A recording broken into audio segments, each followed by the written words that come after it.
Welcome to episode 660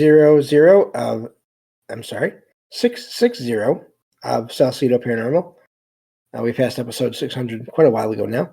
I'm your host, James Salcido, and tonight I'm sharing true paranormal stories from the web. As always, you can find all episodes, along with links to social media and other ways to contact me, at the podcast page, and that is salsidoparanormal.podbean.com. That's SALSIDO paranormal.podbean.com. Always happy to hear from y'all, whether you have comments or questions or topic suggestions or accounts of paranormal experiences. Whether they're your own or from others that you trust, happy to either read those or have you join me on the show to talk about them. Thank you all for listening, whether you are here for the live recording streams on Discord or if you listen to the podcast or YouTube feeds, or on the Troubled Minds Radio Network, KUAP Digital Broadcasting. There you can hear replays of 2 episodes of my show every night at 6 p.m. Pacific, 9 p.m. Eastern, right before Troubled Minds Radio comes on. And as always, I want to thank Michael Strange, host of Troubled Minds Radio, for having me on the network and putting all my shows up there. If you'd like to support my show, there are various ways to do that. You can always share the show with others and rate and review it on your favorite podcast platform. You can find books I've written, paranormal fiction and nonfiction, including my most recent release of Salcido Paranormal Experiences, my first book directly tied to the podcast, over on Amazon. You can also sign up for the Patreon page and get 1 extra True Paranormal Stories from the Web episode every week whenever possible. Or you can just make one-time donations through PayPal. Support is never expected, but always appreciated, as there are expenses in making these shows, from equipment to research material to travel expenses in some cases. And so I think that takes care of that. And getting back to these true paranormal stories from the web here, thank you all for listening, especially those that listen to these live streams, especially now, because it's a lot of time to be listening to me. I think I couldn't do it. That's way too much time. So, but anyway, moving on to this next true story here. And let's see here. This one says, I began seeing strange lights from around age 8, continuing for several years after that. The frequency of these sightings went down when I was around 14.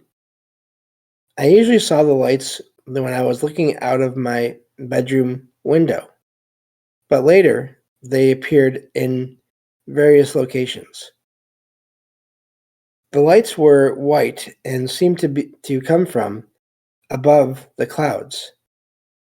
They were arranged like the number 5 on dice, with 4 outer lights circling a central one. The lights converged on the central light, merged momentarily, then reversed the process in a repetitive motion. At first, I asked my parents about the lights, but they said it was probably spotlights for advertising. This explanation didn't sit well with me because of the way the lights moved. I also told my younger brother, who found it amusing. I noticed that the lights followed me, regardless of location, even after moving houses and staying at different places. The lights were visible even while riding in cars or public transit, but no one else acknowledged them. My younger brother also confirmed seeing the lights on at least 1 occasion. After staying at a friend's house, my brother reported the lights weren't present during my absence, suggesting a connection between the lights and my presence. One night, while walking my girlfriend home, I saw the lights again. My girlfriend noticed the lights without being prompted, confirming they weren't a figment of my imagination.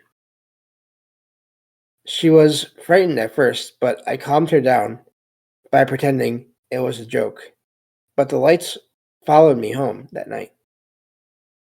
I haven't seen the lights in years, but I still look at the sky sometimes. I wonder what the lights were.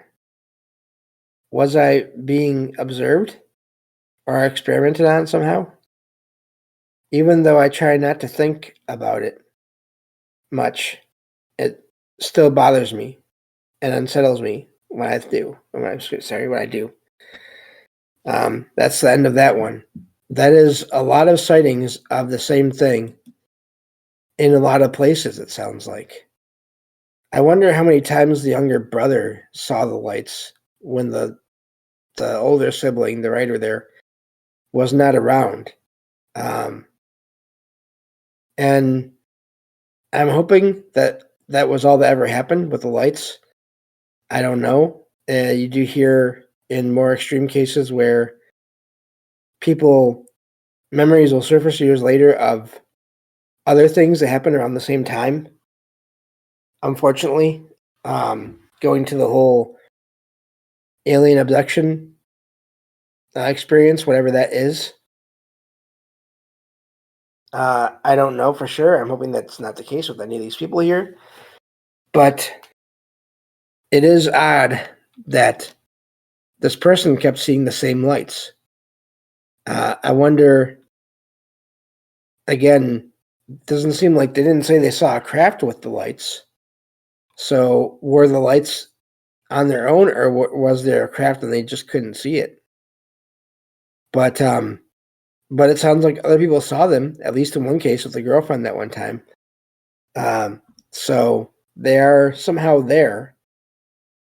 It's not just, again, like the writer says there, it's not just their imagination. I don't know. I'm hoping that whatever was going on there is done. Because that's a lot to deal with. Just being followed by these, and really noticing being followed by these lights. And that is not the first time I've heard that. I think that might be the first time I've covered that on this show, but it's by far not the first time I've heard of that, of similar experiences with people that people have had before. So I just want to point that out because these things, all these things, if I were to provide links to everything that I find and share on these shows, these accounts of all these experiences, new ones show up every day. At least a few on the different places I go to find these. And so that is to me the biggest proof of something going on still today, that, and having gone on for many years, that is, we can't easily explain because there are just so many reports and they come out constantly. So I could go and again to the same page and find anywhere from 2 to 5 or more new true stories of experiences that people have posted there, and it's not always the same accounts posting these things. There's all different ones.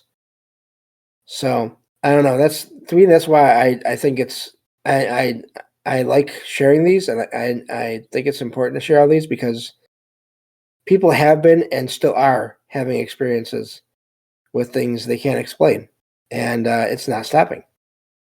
And I think with what's happening now is this, it's just easier to put these out there, but also unless you visit these websites yourself and check these out, that's where they stay. That's the only place where anyone knows about them, except for when people do these kinds of shows. I'm not the first by any means, but I do think it's important to find all these, and when it seems like the person is being genuine about it, and which I always try to pick the ones that where it does seem like that. these things, again, just they're still happening. So anyway, sorry for the tangent there, but I think it tracks with everything that I talk about in these shows. So moving on to the next one here. And let me see. This next one is a shorter one. This says, I work at a summer camp in Massachusetts. I think I know a friend of the show that lives in that area, Derek. I'm not saying that that's him. I'm just saying I think I know someone from that part of the country. So I work in this camp in Massachusetts that has been open for over 100 years. Before becoming a camp, the land was used as a farm, and prior to that, it was Native American land. It was, yeah, so the property is over 100 acres and contains buildings dating back to the 1700s. That's amazing. I have been associated with this camp for 13 years and have lived on the property as the property manager for 4 years. During these 4 years, I have experienced multiple unexplained phenomena, including doors opening on their own, lights turning on and off, hearing footsteps and voices when no one was around, and feeling as if I was being watched. Despite these experiences, the entities or spirits do not appear to be malevolent. I would like to contact or understand who these entities are. Can anyone tell me how I might go about this? And that's where that one ends. As always, when it comes to these things, I'm always hesitant to try to do that. I think if one looks hard enough, you can find people saying that you can do this through various methods. But the problem is, I think unless you do those things a lot and get used to how they work, you can have some possibly negative experiences. Not to say that everyone that does things like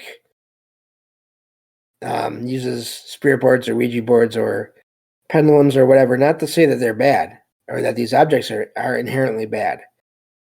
But you just don't know until you sort of get experience with these things. You don't know who you're contacting for sure.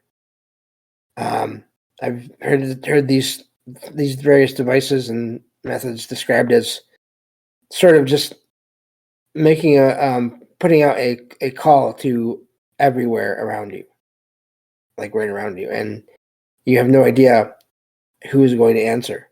So that's my only worry about doing what the writer is talking about there. But some people have amazing sort of I wouldn't call them careers, even though I guess you possibly could, but people do research into all these different ways of communicating and become apparently good at it. And so I'm not in any way putting any of that down. As always, I just always feel like we should be cautious with a lot of this. And again, it's at the same time, I'm not saying that everything paranormal is negative. That's the whole point of the show, is that everything is not negative, and a lot of it probably isn't negative. But the negative stuff is still out there. So anyway, moving on to the next one here.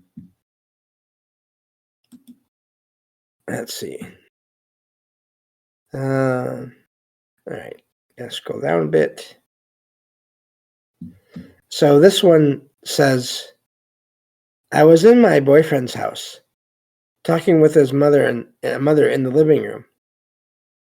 I needed to go to the bathroom and headed upstairs. At the banister, I saw a man with a long face, wearing a checkered shirt, brown trousers, black shoes, and reading glasses. He appeared middle-aged or slightly older. The spirit was unusually clear to me compared to other spirits I have seen. The man stared at me, and when I glanced at my boyfriend's room, he was looking in the opposite direction. When I looked back, the spirit had disappeared.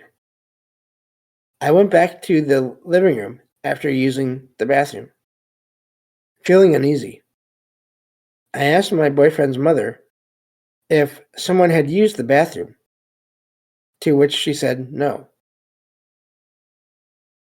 I described the man to my boyfriend's mother, who turned pale and then showed me a photograph.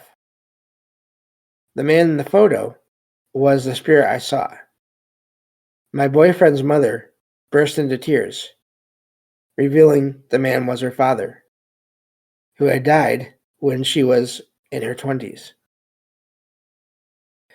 My boyfriend had never met him, as he passed away before my boyfriend was born. His mother was comforted, believing her father was watching over them. The experience left a strong impression on me, especially witnessing the emotional reaction of my boyfriend's mother. And that's where that one ends. Sounds like this person that wrote this is, of course, sensitive, the way they describe having previous encounters with spirits. And I'm glad that everything worked out, that it wasn't anyone, that it wasn't a stranger. It's always amazing when you have these sightings, people have these sightings of figures, and then they don't know who it is, and then they find a picture, or they see a picture later, and then they find out who that was. And that's just really amazing. I've talked about this a lot before, so I won't go into details, but at the house that used to belong to my grandparents, a few of us in the family saw this older woman in a blue dress with a white apron on a few different separate occasions over the years. And eventually, while my grandma was visiting the neighbor's house, she saw a picture of that woman, of that older woman. And it turns out that woman was the original owner of the house that my grandparents moved into. So, and my grandma at the time did not know this person. So, really amazing how that works out. And to me, that kind of confirmation is always amazing, and to know that you most likely were not just imagining things. Because how would you imagine someone you never met and then see the picture after the fact? I guess there are possibly ways, but there's just too many reports of that similar things happening to people for me to believe it's all retro causality or anything like that. I think sometimes things are overall they're somewhat simple, and when people see these figures, they are seeing whatever form that they're in. This person that had been there before, that is, whether it's part or all of them, is still there later on. So let's see here. Let's get on to the next one here. And okay. Moving on to this one. This one says, I was at our old house where I had many paranormal experiences. This happened when I was in the living room with my brothers during the day while we were home alone. While talking and playing video games, we suddenly heard a high-pitched note from the piano in the basement. We were the only people home, and all three of us were in the living room when the piano played. The piano played the same high note again, causing us to freak out as we couldn't explain how it was happening. We immediately started trying to figure out what could have caused the piano to play. The piano wasn't malfunctioning, as it still works perfectly today. ruling out a technical glitch. It was a small learning piano, not a complex or rigged instrument, making it even more mysterious. I found this experience eerie and unsettling. This was one of many paranormal experiences I had at the house. That's where that one ends. It always amazes me how you seem to get this. People either say, I've never had an experience until this, or you have cases like this one here, this account here, where, oh yeah, I've had weird things happen in this place or in many places all the time. And here's just one example. Just that difference in the frequency of experiences and I guess differing levels possibly of sensitivity and all that. I don't know how that works, but it's always amazing how often that you get one or the other of these the way these true stories start with that. So, but pianos, and that's another thing that I've heard. It's of course it's like a trope in I think in TV shows and movies. The idea of someone playing the piano when there's no one there. So yeah, that's wild. I wonder with that, whenever there's just a sound, is it just the sound that somehow is being made, or is it the actual item being manipulated to make that sound? In other words, is some force pressing the key on that piano, or are they just recreating the sound of what happens when you press that key? I think unless you're there right by that piano, it's going to be hard to tell what the case is with that. So sounds are always amazing just because of that. Unless you're right by it, and even then, if you don't see what's going on with whatever is making the sound, I think I used to, whenever I heard about that, I used to always think, oh, well, then someone is manipulating the object to make the sound. But now with all these shows I've done and research and everything, I think sounds, just like lights, I think sounds can be created. And so it doesn't always have to be the object that is making the sound. So I don't know, but that's a neat one there. Hopefully nothing ever got too terrifying at that location.